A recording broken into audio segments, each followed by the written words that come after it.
Welcome to the Real News Network. I'm Paul Jay in Baltimore. This is the first in what will become a regular series of reports on the situation in Israel, politics, geopolitics, and that will be with Shir Hever, who now joins us. Shir is an economist studying the Israeli occupation of the Palestinian territories for the Alternative Information Center, joint Palestinian-Israeli organization dedicated to publishing alternative information and analysis. He's now studying in Germany, and as I said, he'll be doing regular reports for the Real News. Thanks for joining us, Shir. Hello, Paul. So what do you got for us this week? On Thursday, we had the Palestinian appeal. The Palestinian authorities appealed to the United Nations General Assembly to be accepted as a member of the UN. A very important historical event. First of all, talk about the legality. Like, what does the significance of the General Assembly vote mean? What does it mean to Palestinian statehood recognition by the UN? Because the Security Council still has to weigh in on this. The Palestinian Authority has easily obtained a significant majority in the General Assembly of the UN. Because the official position of almost every country in the world is that the Israeli occupation is wrong and should end. This is also the official position of states like the United States and Canada, which try to block the Palestinian appeal. So they have a certain problem with what is their official position and what is their actual position. But the legal issue here is just a first step for the Palestinian Authority, because being accepted by the General Assembly is still not full membership in the United Nations. And we're assuming that as long as Barack Obama is a president, the United States will continue to veto the Palestinians' attempt to become full members. However, it does give the Palestinian one legal venue that was closed to them up until now. They could decide to sign the Rome Convention of the International Criminal Court in Hague. And this would make all of the occupied Palestinian territory, we're talking now about the territory that was conquered by Israel in 1967, the West Bank and the Gaza Strip, would fall under the jurisdiction of the International Criminal Court in Hague. And that means that every Israeli soldier or settler who commits a crime in this territory, the Palestinians could ask that this person would be extradited to the International Court. This is a very critical issue because there are hundreds of thousands of Israeli soldiers and approximately 500,000 Israeli settlers who are actually going to live under the jurisdiction of the International Court. And if they will be documented being involved in a crime, then if they ever travel at any point in their life to another country that has signed the Rome Convention, there could be a warrant for their arrest waiting for them. So why isn't this more of an issue in Israel on two sides? One, the extent of the diplomatic isolation.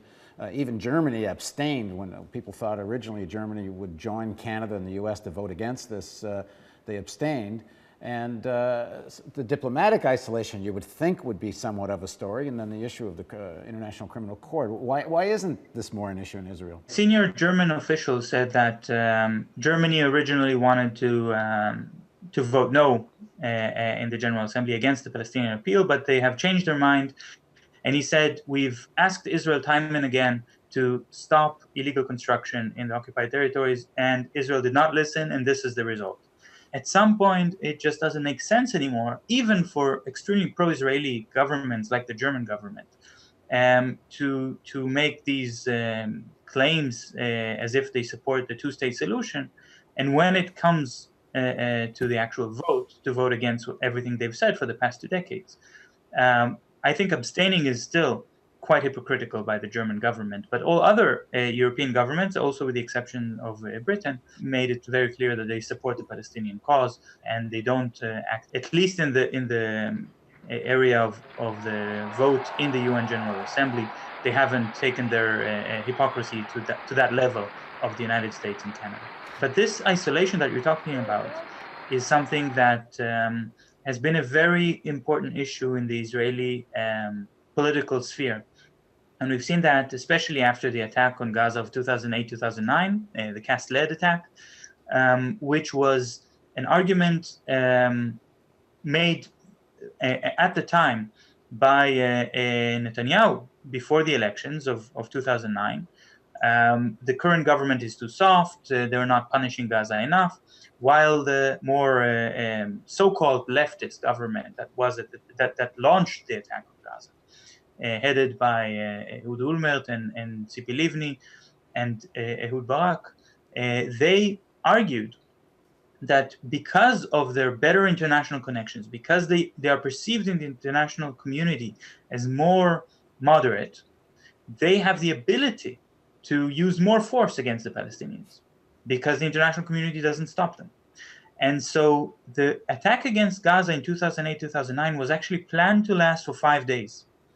And at that point, the Israeli government already had a plan where they will be forced to sign a ceasefire because of international pressure. And the international pressure never came. And that, I believe, was the main reason why in 2009 Netanyahu won the election and the right-wing government was formed. And Netanyahu appointed as his foreign minister Avigdor Lieberman, who is one of the most extreme politicians in Israel, who has been boycotted by many governments in Europe who refused to receive him as a guest because of his extreme racist opinions. Basically, this was Israel's way of saying, and Netanyahu's way of saying as prime minister, we don't care about international opinion. We don't care about international pressure. They can't do anything to us. And this kind of politics is very appealing to a lot of Israelis who realize just how difficult it is for them to explain what Israel is doing and the ongoing occupation, the crimes committed against the civilian population, the discrimination, the apartheid. How can they explain this and say that Israel is a democracy, Israel is part of the developed world, Israel is just another country like most European countries and so on?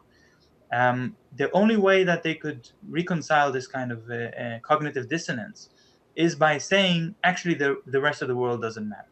The recent attack on Gaza was, in many ways, also an election war, which caused the elections a and the massive. elections are coming quite soon. I mean, what's happening in terms of the elections? And Barak, the defense minister, announced that he's not going to run again. What is the latest?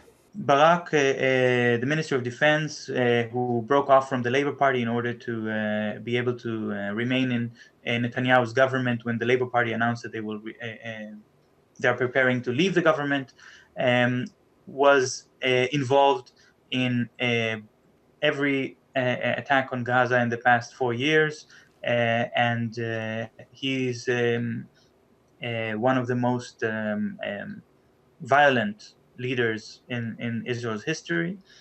But he, in many ways, embodies a kind of political faction in Israel that is historically affiliated with the Labour Party of so-called rational Zionism or pragmatic Zionism, which is the idea that although ideologically Barak is not that different from the most extreme settler groups, the most extreme right-wing groups, he also said it in a couple of occasions, ideologically, but he also believes that in order to promote his ideology, he should make some compromises and act in a more rational and well thought of way in order to prepare international opinion to his invasions, in order to make it seem as if Israel cares about Palestinian civilians and not just killing them wherever they may be.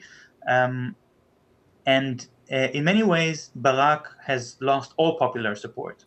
He did some political maneuvering in order to stay in the government, to stay in a very important position as Minister of Defense. I think he also contemplated an attack on Iran, which was something that was discussed in the real news quite in depth. And eventually, when he realized this is not going to happen, he understood that if he participates in the upcoming elections, is not going to get any votes or very little, and he might not even be a member of parliament. So he announced his retirement. But of course, we know that he's not just a politician, also a businessman. Now he could cash in and make money from all the contacts that he made as Minister of Defense and all the benefits that he gave to the Israeli military industry. But what we see instead of Barak, if Barak is representing this sort of rational Zionism or pragmatic Zionism, which seems to be a sort of dying political breed, we see the same kind of motivation, the same kind of political fervor that we've seen in the previous election, which is to say, we're not going to conceal our ideology anymore. And if Jewish majority and Jewish supremacy and territorial expansionism and religious fervor are things that we care about, we're not going to hide it for the sake of the international community. And the place where we've seen this is in the internal elections in the Likud party. The Likud party, which is Netanyahu's party, the main party, the most powerful party in the Israeli parliament at the moment, has recently joined forces with the party of Avigdor Lieberman, the most extreme right politicians in the government. So basically, Avigdor Lieberman's party said openly, we don't think Palestinian citizens in Israel should have their citizenship taken for granted. Lieberman's never been shy about his ideology. He's quite openly had submitted various proposals that would essentially ethnically cleanse Palestinians out of Israel. Yeah, we're talking about is not just the ethnic cleansing of Palestinians in the occupied territories, but also revoking citizenship from Palestinian citizens of Israel, which are about 20% of the population. Right. So joining forces with the Likud party is in a way delegitimizing the whole party. It shows that the Likud party became now a new force, which is equivalent to some of the most extreme right-wing movements in the world. But furthermore, the recent internal elections within the party, which are used to the primaries, which determine the sequence in which members of the party can be elected into the parliament, have brought the most extreme and the most chauvinistic, jingoistic members of the party to the first 10 places. Okay, we're going to talk more about all of this in the coming weeks. Shir's going to be doing regular reports on this, and we'll dig more deeply into all of this.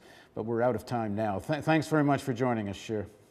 Thank you, Paul, very much. And thank you for joining us on the Real News Network. And if you'd like to see more reports like this on the Real News, don't forget we're in our year-end fundraising campaign. If you donate $1, it will be matched by a matching grant, and the donate button's somewhere over here. And if you don't click on it, we can't do this.